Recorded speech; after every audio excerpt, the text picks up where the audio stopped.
भी क्लियर कर देना चाहता हूं कि जो हमारे कामों को करीबी से जानते हैं उन लोगों में भी पीड़ा है कि सरकार ने यदि नोटिफिकेशन रोक के रखा था, महासंघ को जो ये आश्वासन दिया था कि जब तक आपकी डिमांड्स का कुछ नहीं होएगा तो हम लोग नोटिफिकेशन नहीं करेंगे, तो फिर क्यों कर दी। अब नोटिफिकेशन में रोष है कि डिस्ट्रिक्ट आर्डर पे सबकी अपॉइंटमेंट थी, अब सनोल्टियों को लेके सारे चिंतित है। प्रमोशन एक मोटिवेशन होती है एम्प्लॉय को, तो ये रोष है। सरकार ने यदि करना है तो ये जल्दी से जल्दी जो नया बैच बैठाना है उसका स्टेट कार्डर कर दे, उस हिसाब से जो इंटरव्यू देने वाला वो भी प्रिपेयर होता है।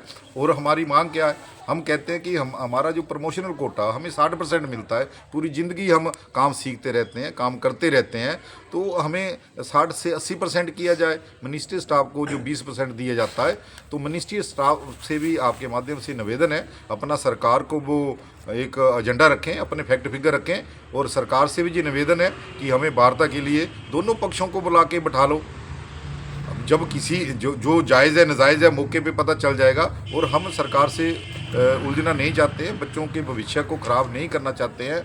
तो दूसरा डिमांड क्या हमारी कि जो वेतन की विसंगतियाँ हुई है, सरकार का एक कट डेट का नोटिफिकेशन था हमारे संशोधित नियमों को लेके कि जो 23/1/22 से पहले 2 साल जिन्होंने कंप्लीट कर लिए उनको जो है वेतनमान अलग से एक अलग स्केल में मिलेगा।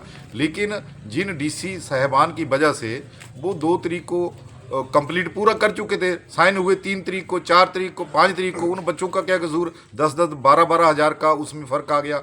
एक पटवारी जो एक ही काम कर रहा है, 3-3 स्केल बन गए हैं।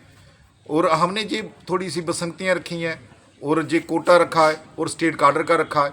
और हमारा आप देखो पटवार खानों में सुविधा नहीं है, ऑनलाइन सुविधा नहीं है। माननीय मुख्यमंत्री जी ने हमें आश्वासन दिया कि फाइनेंस से रिलेटेड आप 1 साल बात नहीं करेंगे। हम मानते हैं कि 1 साल में आपसे एकदम से इंफ्रास्ट्रक्चर नहीं दिया जाना, लेकिन कोटा को लेके जो छोटी मोटी वेतन हो सकती है इनको तो समझो।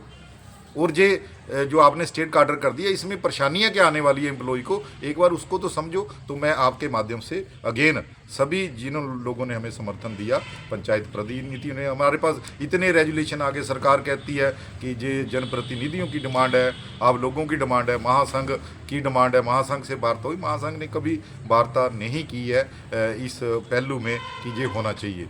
तो मेरा आपसे निवेदन है कि मैं पुनः जनता से माफ़ी चाहूँगा कि हम लोगों ने अनिश्चितकालीन हड़ताल कर रखी है। माननीय मुख्यमंत्री की एक बहुत दूरदर्शी सोच है, उन लोगों ने हमें सुना है, आश्वासन दिया है।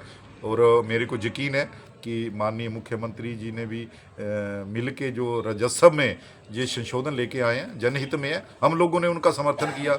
जितने भी इन लोगों ने लगाए हैं, अदालतें लगाई हैं, राजस्व अदालतें, हमने बढ़ चढ़ के सहयोग किया। हम रेवेन्यू का काम तो करना चाहते हैं, हम तो खुश हुए इस सरकार से कि कम से कम इन लोगों ने वो किया। तो कम से कम अब स्टेट कार्डर को आप करने जा रहे हो, इन्फ्रा देख लो, उनका जो पे स्केल है वो देख लो और सनोल्टी को लेके देख लो। तो मेरा फिर आपके माध्यम से आग्रह रहेगा सरकार को कि हमें आज भी पूरा विश्वास है कि हमें बड़ी जल्दी आप वार्ता के लिए लिखित समय और टाइम दे के बुलाएंगे, ताकि महासंघ आपके पास बैठ के चर्चा करके समाधान निकाले। और जितना बच्चों के भविष्य को लेके अभी एडमिशन होने हैं, सर्टिफिकेट बनने हैं, उसकी वजह से वो बच्चे अपने भविष्य में चूके ना। धन्यवाद। मैं आपसे एक और बात पूछना चाहता हूँ, क्योंकि इन्होंने संविधान में पेश कर दिया है, नोटिस निकाल कर दिया है, अगर कल को हिमाचल सरकार इस बात को नहीं मानती तो इसके बारे में आप क्या कहेंगे? स्टेट को नहीं मानती, अगर आपका फैसला टेबल पे नहीं होता। ऐसे है, पटवारी कानूनगो महासंघ के पास मैंने बोला इतना वर्डन है कि आंदोलन करने का हमारे पास समय नहीं होता है। यदि सरकार इस फैसले को पुनर्विचार नहीं करती है तो पूरे हिमाचल प्रदेश का कानूनगो पूरे काम छोड़ के आपदा के काम को हमने खाली रखा है। आपदा किसी एरिया में आती है, हमारा तत्पर रहेगा। आपदा के रिगार्डिंग कोई रिपोर्टिंग है वो हमारा पटवारी देगा। तो जब तक सरकार नहीं सुनती है, हम लोग बैठ चुके हैं जितनी सरकार ने हमें नोटिस दिया कार्रवाई होगी। हड़ताल लीगल है, बिल्कुल हम मानते हैं हड़ताल लीगल है, लेकिन आप लोगों ने हमारे साथ विश्वासघात किया है।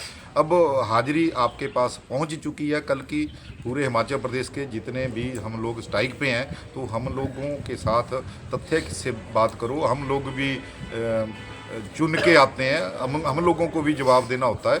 तो महासंघ और सरकार के बीच में जो विश्वास बना था, आपने नोटिफिकेशन करके जो विश्वास तोड़ा है। तो मेरा पुनः निवेदन रहेगा, जैसे सर आपने पूछा कि आपका क्या स्टैंड रहेगा, हमारा स्टैंड है अनिश्चितकालीन हड़ताल।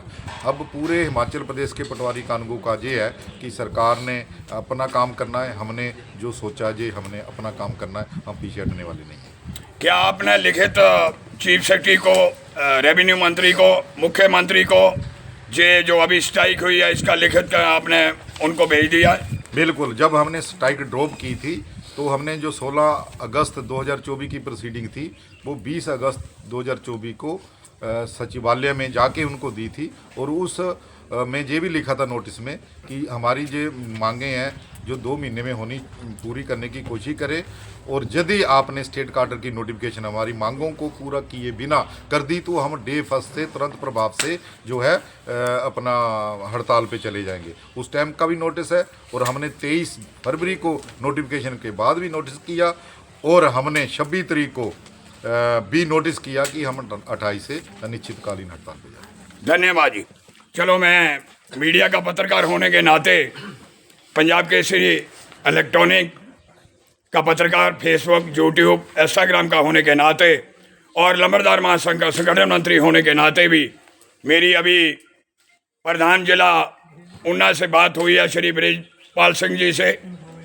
उन्होंने भी यही कहा है कि सरकार जल्द से जल्द, जितनी भी जल्दी हो सकता है, कि महकमा माल के पटवारी या गिरदावर जो पूरे हिमाचल प्रदेश के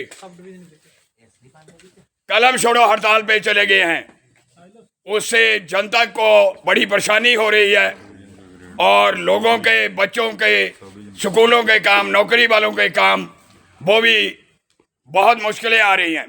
तो सरकार, लंबरदार महासंघ भी यही कह रहा है, और जल्द से जल्द टेबल पे बैठ के इनकी मांगों को सुना जाए और इनका मांगों का हल किया जाए।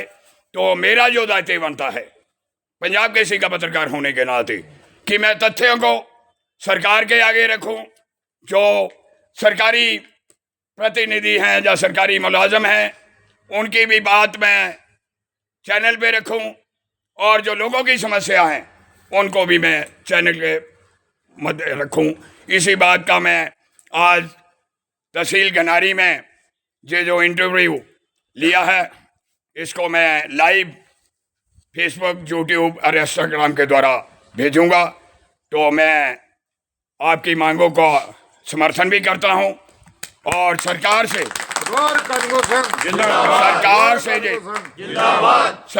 ये मांग भी करता हूं कि जल्द से जल्द, आप गरीबों के हित के लिए चुने जाते हैं, गरीबों की समस्या के लिए चुने जाते हैं। तो गरीबों की ये आज जो नौकरी कर रहे हैं, इनमें से बहुत से ऐसे भी लोग हैं जो बड़ी गरीबी से आए हैं, तो उनकी तरफ ध्यान देते हुए जल्द से जल्द इस फैसले को टेबल पे बैठ के हल किया जाए। धन्यवाद।